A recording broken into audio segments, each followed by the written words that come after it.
When Vocaloid games come to mind, you probably think of this, or maybe even this. But after taking a deeper dive into the world of Vocaloid games, you can find an abundance of games that haven't been talked about in years. So today, I'm gonna talk about all the obscure, forgotten, and unknown Vocaloid games I could find. Starting with VT Colorful. While this game might not be as obscure as the other games in this video, I'm sure some fans might be hearing about it for the first time. VT Colorful is a rhythm game for the PlayStation Vita, starring Iya, developed by Marvelous.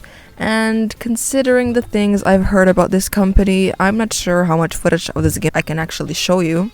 There are 60 playable songs available, plus 19 more released as DLCs, which is a pretty decent number. There are 5 gameplay modes: Step Up Mode, Network Mode for posting videos and checking ranks, My List Play, Free Play, and Recommended Play. The game features a colorful gauge that you fill up by hitting certain notes. The stage gradually gets more colorful as the player progresses through the track. I've never played this game, but I'm sorry, I can't help but notice the awful MMD models they use in this game.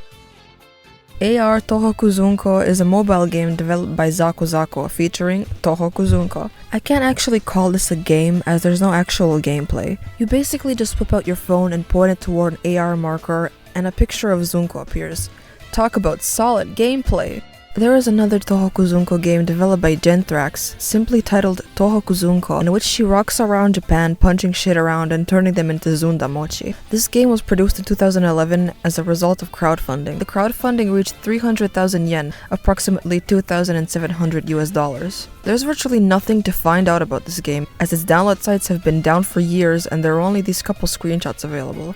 Yet another Tohoku Zunko mobile app is Tohoku Zunko VR, developed by NTAP, which is just a simple VR game. I found some description of this game on a Japanese site and Google translated it, and honestly, it sounds pretty damn weird. And I quote, "A hideaway filled with the warmth of a mountain village that modern people have forgotten. Surround the hearth with Zunko and leave yourself to the slow-flowing time. Wouldn't it be healed just by imagining it? If you have VR goggles, you can dive into the world of Tohoku Zunko, and Zunko-chan will make you feel warm." Hatsune Miku AHR, formerly known as Snow Miku AHR, was a mobile app developed by Cryptid in 2014 that featured a variety of MMD Miku models, including these weird, stretched-out Nendoroid Miku modules that you could place anywhere with your camera and take pictures or have a little concert with them. Just like many of the mobile apps in this video, it is discontinued and not available to download anymore. Hatsune Miku AR Live, developed by Roto Pharmaceutical, is, surprise surprise, another AR Miku app, but it is actually still available to download. So I downloaded it to try it out and what the fuck? They expect me to print and cut this shit out? Man, miss me with that. So I cheated my way in just by looking up a picture of the box on Google, and then it was showtime!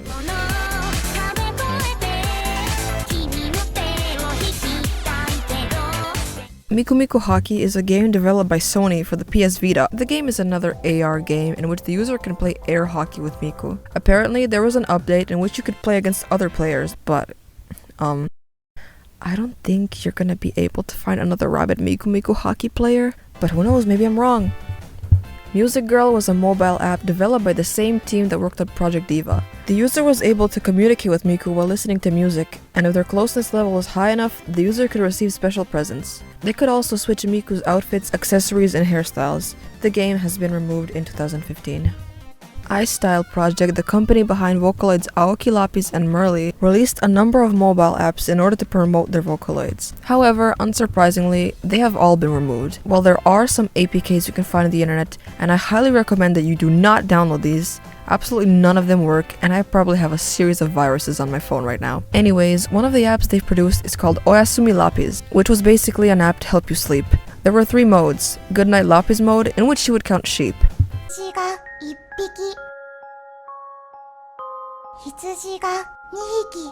The second mode was a game in which the player was the one who would count how many sheep jumped across the screen. Finally, the third mode, Good Morning Lapis mode, was an alarm clock that you could set up. There was also an alternative version of the game featuring Merly. Another game they published was called Lapis in the Strange Labyrinth, which was a puzzle game where you would tap an area on the screen to investigate it, collect items, and use those items to solve gimmicks and move to different rooms.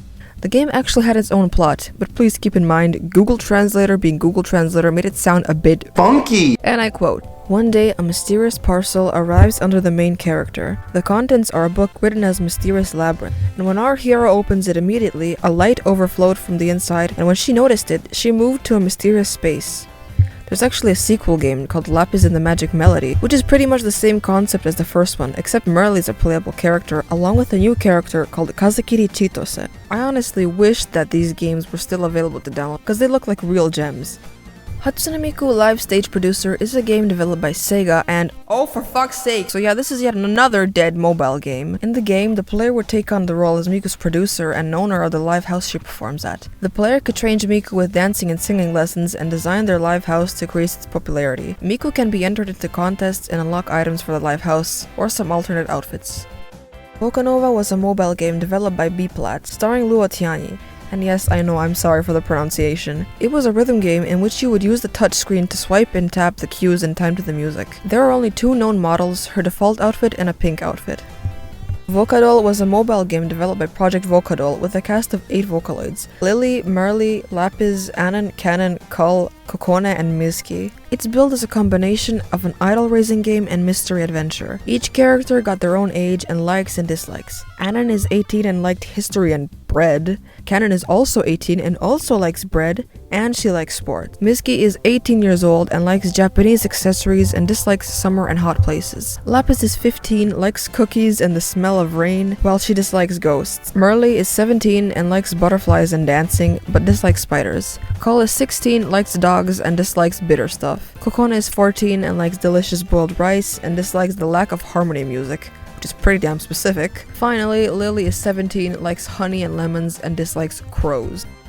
Project 575, a cross-media Vocaloid-powered franchise by Sega, starring Vocaloids Kobayashi Matcha and Masaoka Azuki, had its fair share of video games created to promote it. Utakumi 575, aka Song Builder 575, is a game released for the PS Vita in 2014. It's a rhythm game in which the player is able to enter their very own lyrics, which can, let's be honest, end up in total chaos. Miracle Girls Festival is another game for the PS Vita released in late 2015. It's a crossover rhythm game that features a bunch of anime waifus, and of course, Project 575 was featured. Gameplay-wise, it looks almost exactly like Project Diva. And holy shit, is that Hayori Nyaruko-san?